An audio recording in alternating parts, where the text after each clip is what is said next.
Hi అండి, welcome to my channel Swapna recipe cooking channel Telugu. ఈరోజు మన వంట ట్రెడిషనల్ స్వీట్ ఐటమ్ పప్పు సుక్కి. సింపుల్గా టేస్టీగా పప్పు సుక్కి ఇంట్లో ఎలా తయారు చేసుకోవాలో ఈ వీడియోలో చూద్దాము. మా ఇంట్లో మేము ఎలా వండుకుంటామో పద్ధతి తయారీ విధానం చెప్తాను. ఇదిగోండి, ఇక్కడైతే మనం 1 గ్లాసు పచ్చి శనగపప్పు తీసుకున్నాము. ఈ శనగపప్పు నీట్గా అయితే ఏరుకోవాలన్నమాట. రాళ్ళు చెత్త ఏమీ లేకుండా శుభ్రంగా ఏరుకుని నీట్గా 2 సార్లు కడిగి 1 గంట సేపు అయితే ఈ శనగపప్పు నానబెట్టుకోవాలన్నమాట. ఇదిగోండి, ఈ మాత్రం శనగపప్పు నానితే సరిపోతుంది. ఈ శనగపప్పుని శుభ్రంగా 2 సార్లు కడిగి స్టవ్ మీద పెట్టేసి మెత్తగా అయితే ఉడికించుకోవాలన్నమాట. చాలా సింపుల్గా తయారు చేసుకోవచ్చు. వీడియో ఎక్కడ స్కిప్ చేయకండి. ఇదిగోండి, శనగపప్పు ఉడికింది, చూస్తున్నారా? ఈ మాత్రం ఉడికితే సరిపోతుంది. ఒక శనగపప్పు తీసుకొని ఇలాగా నొక్కితే పొడి పొడి అయిపోతుంది ఫ్రెండ్స్. అప్పటి వరకు అయితే ఉడికించుకోవాలి. ఇదిగోండి, ఇప్పుడైతే ఈ శనగపప్పు ఉడికింది. ఇంతే ఫ్రెండ్స్, ఈ మాత్రం ఉడికితే సరిపోతుంది. ఇప్పుడైతే ఈ శనగపప్పులో ఉన్న నీళ్ళని స్ట్రైన్ చేసుకోవాలి. ఇలా జాలి గండిలో వేసేసి బాగా చల్లారబెట్టుకోవాలన్నమాట ఈ శనగపప్పుని. ఇదిగోండి, ఇక్కడైతే మనం 300 గ్రామ్ మైదా అయితే తీసుకున్నాము.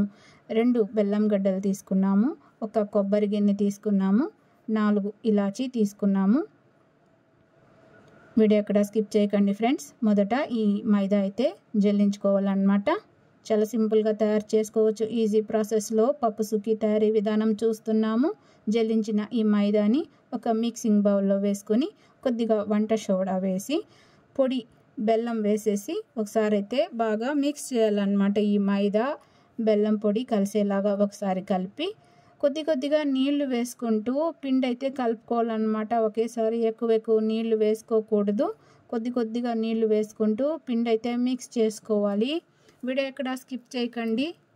ఇదిగోండి, కొద్ది కొద్దిగా వాటర్ వేసుకుంటూ ఈ పిండి అయితే కలుపుకోవాలన్నమాట. చూస్తున్నారా? ఈ విధంగా అయితే స్పూన్తో కలుపుతూ మిక్స్ చేయాలన్నమాట. తర్వాత చేత్తోటి ఈ విధంగా బాగా మిక్స్ చేసుకోవాలి. ఇలా మిక్స్ చేసి ఒక అరగంట సేపు పక్కన పెట్టేయాలన్నమాట. ఈ కన్సిస్టెన్సీలో వస్తే సరిపోతుంది. ఈ మాత్రం జారు ఉంటే సరిపోతుంది. ఇదిగోండి, ఇక్కడైతే మనం కొబ్బరిని చిన్న చిన్న ముక్కలు కట్ చేసుకుంటున్నాము. పెద్ద పెద్ద ముక్కలు కాకుండా చిన్న చిన్న ముక్కలు కట్ చేసి వేసుకుంటే మిక్సీ బ్లేడ్లు బాగుంటాయి అన్నమాట. ఇదిగోండి, ఉడికించిన శనగపప్పు బాగా చల్లారనిచ్చి మిక్సీలో వేసుకోవాలన్నమాట. చాలా సింపుల్గా తయారు చేసుకోవచ్చు పప్పు సుక్కి. ఇదిగోండి, ఈ విధంగా మిక్సీ చేసుకోవాలన్నమాట. ఉడికించిన శనగపప్పు బాగా చల్లారనిచ్చి మిక్సీ చేసుకున్నాము. ఇప్పుడు ఈ శనగపప్పు పొడిని ఒక పెద్ద ప్లేట్లో వేసుకోవాలి. చాలా సింపుల్గా తయారు చేసుకోవచ్చు. ఈ విధంగా మిక్సీ చేసి పెట్టుకోవాలన్నమాట ఉడికించిన శనగపప్పుని. తర్వాత అదే మిక్సీ గిన్నెలో చిన్న ముక్కలు కట్ చేసిన ఎండు కొబ్బరి ముక్కలు వేసేసి ఈ కొబ్బరి కూడా మిక్సీ చేసుకోవాలన్నమాట. ఇందులో 3 యాలక్కాయలు కూడా వేసి మిక్సీ చేసుకోవాలన్నమాట. ఈ విధంగా ఎండు కొబ్బరి పొడి కూడా శనగపప్పు ఆడిచ్చి ప్లేట్లో వేసాం కదా, ఆ శనగపప్పు పొడి పైన ఈ ఎండు కొబ్బరి పొడి కూడా వేసేసుకోవాలి. ఇప్పుడు అదే మిక్సీలో 2 బెల్లం గడ్డలు తీసుకున్నాం కదా ఫ్రెండ్స్, ఆ బెల్లం గడ్డలు ఈ విధంగా పొడి చేసుకొని మిక్సీలో వేసి మిక్సీ చేసుకోవాలన్నమాట. ఈ విధంగా మిక్సీ చేసుకొని చూడండి, ఇదిగోండి, ఇంత మెత్తగా అయితే మిక్సీ చేసుకోవాలి బెల్లం. ఇప్పుడు ఈ బెల్లం ముద్ద కూడా ఈ శనగపప్పు పొడిలో వేసేసుకోవాలన్నమాట. ఇప్పుడు ఈ బెల్లము, శనగపప్పు పొడి, ఎండు కొబ్బరి పొడి బాగా మిక్స్ అయ్యేలాగా ఈ విధంగా అయితే చేత్తో కలుపుకోవాలన్నమాట. ఈ విధంగా కలుపుకొని చిన్న చిన్న బాల్ లాగా తయారు చేసుకోవాలి. చాలా సింపుల్గా తయారు చేసుకోవచ్చు పప్పు సుక్కి. వీడియో ఎక్కడ స్కిప్ చేయకండి. ఈ మాత్రం సైజ్ అయితే సరిపోతుంది. ఈ విధంగా చిన్న చిన్న ముద్దలు చేసి పెట్టుకోవాలన్నమాట. డీప్ ఫ్రైకి ఆయిల్ పెట్టుకుందాము. డీప్ ఫ్రైకి తగినంత ఆయిల్ వేసుకొని మంట మీడియం ఫ్లేమ్లో పెట్టుకోవాలి. ఇదిగోండి, మనకి తగినన్ని కావాల్సినన్ని పప్పు ఉండలు అయితే చేసి పెట్టుకోవాలి. ఈ మాత్రం సైజ్ అయితే సరిపోతుంది ఫ్రెండ్స్. ముందుగా మనం కలిపి పక్కన నుంచిన మైదా బ్యాటరు, ఈ బ్యాటర్ని ఒకసారి బాగా మిక్స్ చేసుకోవాలి. మరి పిండి మరి చిక్కగా కాకుండా మరి పలసగా కాకుండా పిండి కన్సిస్టెన్సీ ఈ విధంగా ఉండేలా చూసుకోండి. ఈ మాత్రం జారు ఉంటే సరిపోతుంది. ఓకేనా?